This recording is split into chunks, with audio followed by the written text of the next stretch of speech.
What's up, everybody? My name is Sherrod Antoine Willis. But if you see me on the street, you can call me S. Dot, some people call me Fiji, or just simply Sherrod. And here's an outpour of my story.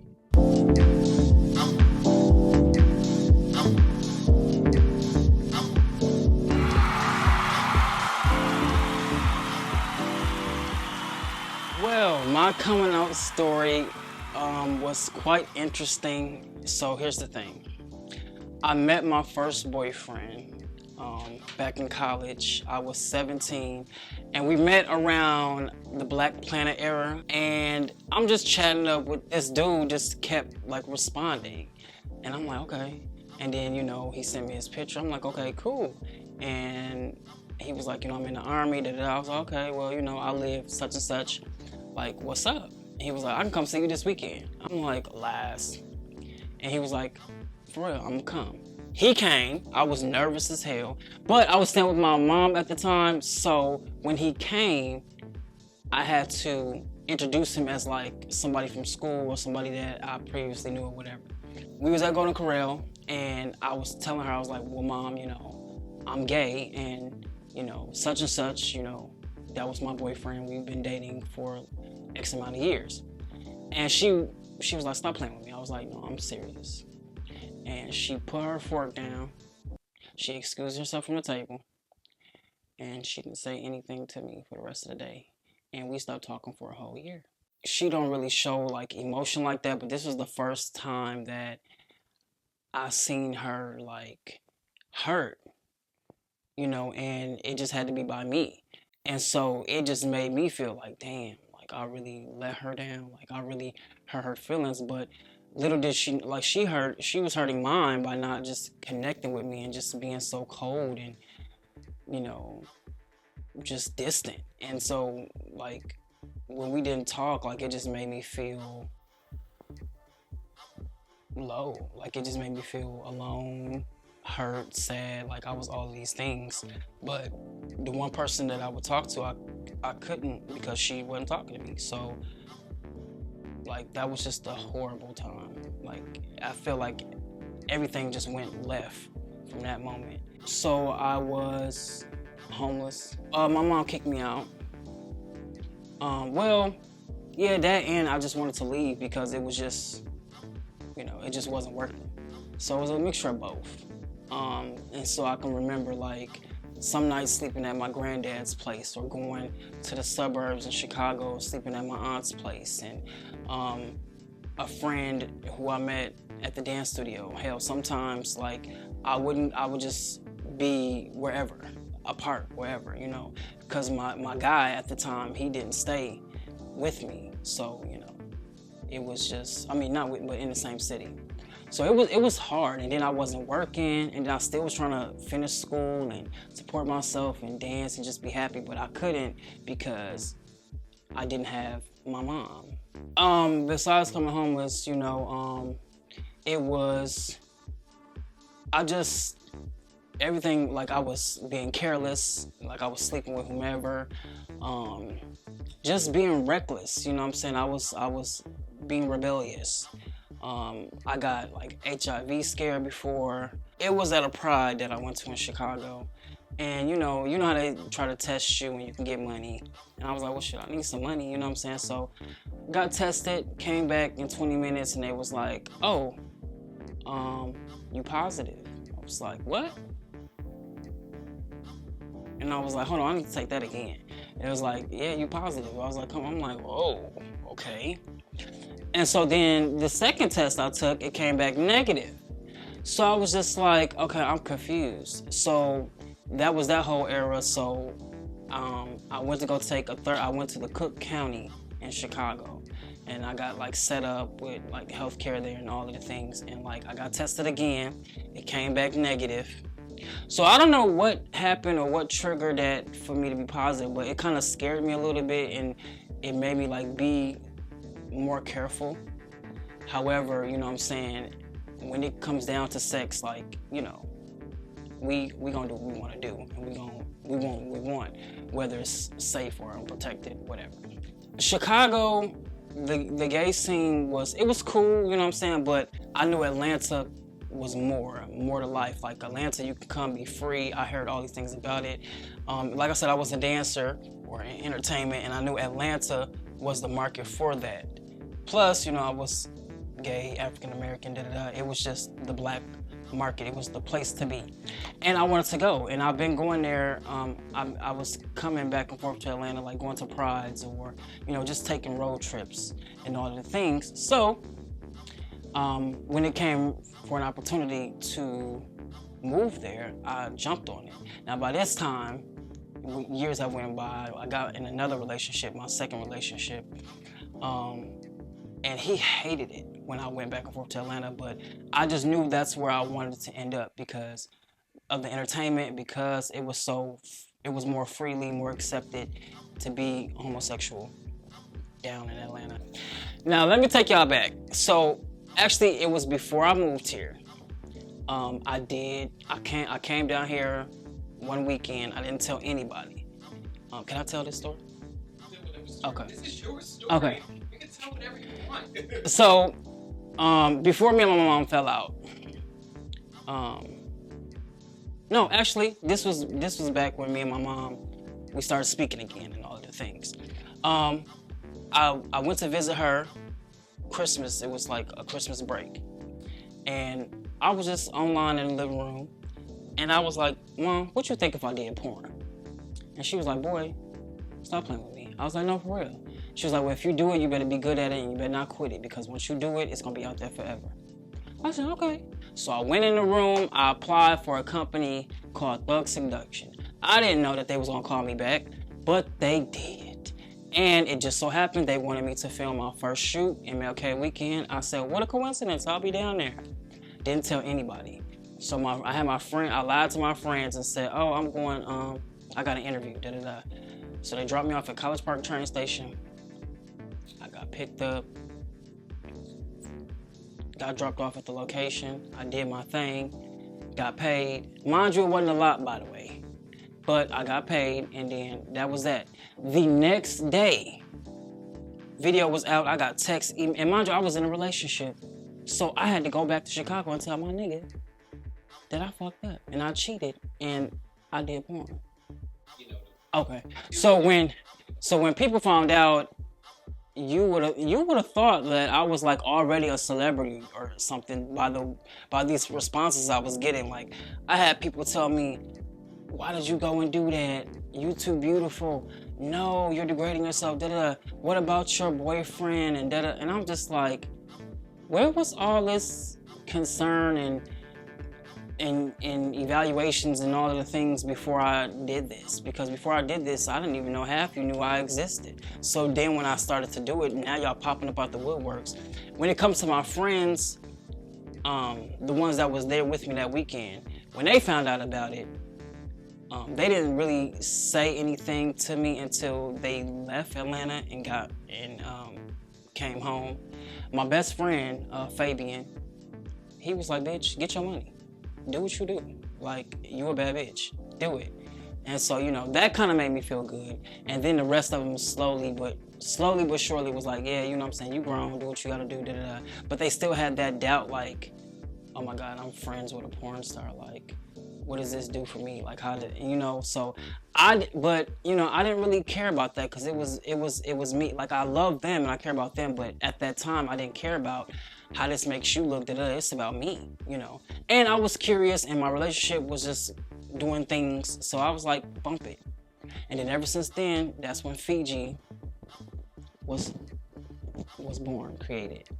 So the transition from adult to mainstream started to happen for me. I would get like little projects that I would do with the dance company back in Chicago. It was called Full Effect Theatrical Dance Company. And like we would have like little skits and stuff like that to do before we start dancing. And I would always get picked for the acting skits, and it was more so comedy. And I didn't even know that I was funny or naturally funny, but I'm naturally funny, like for real. And so I would always get picked for that, and it just made me like started to look at myself differently. And then modeling came about. I went to an open casting call in Chicago, Cleon's. for Cleon's. Shout out to Cleon's. Modeling for me, that's a weird one because I was always told I was the ugly duckling, and I was this and I was that because I had big lips, I was skinny, my birth defect. So I've been told a lot of negative shit when it came to my looks. However, I didn't let that stop me because I knew that I could do this, and I wanted to prove to myself and to the haters that I could do it. So fast forwarding, I went to the casting call. I didn't originally get picked, but somebody dropped out and I was in, and I've been in ever since. So modeling came about for me around 2008, 2009, and I've been doing that. Acting really kicked off for me when I officially moved to Atlanta. I want to say 2013, 2014. And I started to get on like web shows, and my first web show was Kaleidoscope. From there, it just took off, and then I started to do other projects. Like I was featured in About Him. I did About Him season 2. I did Tex Brown. I did Still River. I did a lot of stuff, and now with HD, I'm doing Pieces, season 1 and 2. I did Lit. I started a movie through DreamWorks Productions. That's by Raheem Brazil. When Love Takes Over, I was the leading male in that. So my acting career has been pretty nice. I was featured in Star. I was featured in The Quad, BET. So I did a lot of stuff. I made some connections. I know a few of the casting directors. But one thing I will say, when you are indecisive and you're in the entertainment industry, that is the worst thing you could ever do and could ever be. And that is my downfall, because I'm not where I should or want to be because of my indecisiveness. And what I mean by that is because some stuff I can't let go, and then I feel like if I do let it go, then I'm not, I'm not going to get the recognition, or I'm not going to be as known, or why can't I do it all? So a lot of thoughts come to mind, and a lot of indecisiveness. Example, yeah. So back when America's Next Top Model, they started auditioning guys or having guys on the show, I was picked, and I got to the final round before like the cameras you would be seen on TV. And by this time I had already did some feature films and porn. And I was told, like, let it go, you're gonna get this opportunity, da-da-da. And I didn't say anything, but the producers came up to me and they was like, we can't let you proceed with the competition. We can't let you go forward. I was like, why? It was like, because we found your porn. Flat out. They just said, we found your porn and we can't have that associated with our brand or in our show, da-da-da. Now, me, I'm still young. I'm not knowing how this stuff works, da-da-da, but, in my head, I'm thinking like, well, it'd be good for TV. It'd be good for the competition, but for whatever reason, I couldn't proceed. So that was one of the setbacks for doing porn and for being indecisive, So now, fast forward to 2018, I submitted for G-Status ATL Hustle. It was a new up-and-coming reality show here in Atlanta, and I said, hey, let me try this. Let me do this. My life is full of thrills, chills, and feels. So, let me just give them the real, So I submitted. I got accepted, or I got the email back, submitted all my information, and then, I was casted as season 1. Going into that, I was like, I'm gonna be me, I'm not gonna pick a fight, I'm gonna let people know what I do, easy breezy, fresh and squeezy. But that wasn't the case, and it was it's different watching a reality show than actually going into it. Prime example. I didn't think that these group of guys would know anything about the porn. I thought that I could just go and kind of byway about that or just ease it in, but no. I mean, first scene, I got hit with a boomerang. First scene, I just got hit with, so you do porn, and they showing my shit around and this and that. And I'm like, damn, I don't even know y'all. but this is what y'all do, like, and y'all trying to build a brotherhood, like, so it was a lot. Like I said, watching the show and being in it is totally different, because when you're watching it, you could say, oh, I would have did this, I would have did that, but when you're actually on it and doing it, you really don't get time to think. It's just, well, I know for me, I didn't get time to think. It was just like bam, bam, bam, you know. But I went through the first season. I had a few hiccups, you know, ups and downs, which was it was hard for me to decide if I was gonna come back for season 2, because season 1, you know, it was said that I had HIV, or I needed to go take my blue pill, or whatever the case may be. I don't know. It was just a lot of And speaking on that, you know, as far as like the HIV thing and the blue, my thing is this. It's not an easy thing to talk about, especially if you're not, for one, if you're not still comfortable with who you are and in your own skin, and you know, people don't know, and like people fear what they don't understand, and they hate what they fear. So my thing is, it's easy to throw out, oh, this person got this because I did porn, or they're a stripper, or this and this and that, and it's not cool. You know what I'm saying? I don't even like to talk about it. However, that's always a dart or dagger thrown at people in the industry when it comes to stripping, porn, escorting, all of these things, and it's just like, that's not cool. You know, it's really not, because an actor, anybody can end up with these things, you know what I'm saying? But because we put ourselves on the forefront as far as like stripping and all of that, we're directly targeted, and we are placed in a category where like, oh, they got this and they got that, and it's not true. You know what I'm saying? And it's just hurtful and it's disgusting. However, we need to educate, and we need to learn more about it than, you know, spreading rumors and lies and just making fun of it, because it's not something that's going away, and it's not something to be made fun of. It's to be taken seriously, especially in the Black gay community. I went through depression filming season 2, which a lot of people didn't know. Hell, I didn't even know it at the time, but I was going through depression, which opened me up to doing drugs, which opened me up to having more sex, which opened me up to just being just depressed and just in this just space, like, blah. And on top of that, I had to go and film with these dudes who don't give two shits about me, you know, who don't care. And it was a lot, you know what I'm saying? It was really a lot. And people really like to judge, and they be like, oh, if you don't have the car, the house, this and that, then you just, you know, you broke, or you just beneath me. And that's not the case, because I can have a lot of money, but I'm just not finna showcase or have the big house and the big car and this and this and that. People who do that, they just, I don't know. I ain't gonna say, you know, but I just feel like I don't do that. I don't have to do that. Like, my talent and everything speaks for itself. My look speaks for itself. You know, I don't have to showboat my house, my car, my bank account. You know what I'm saying? But a lot of people do that.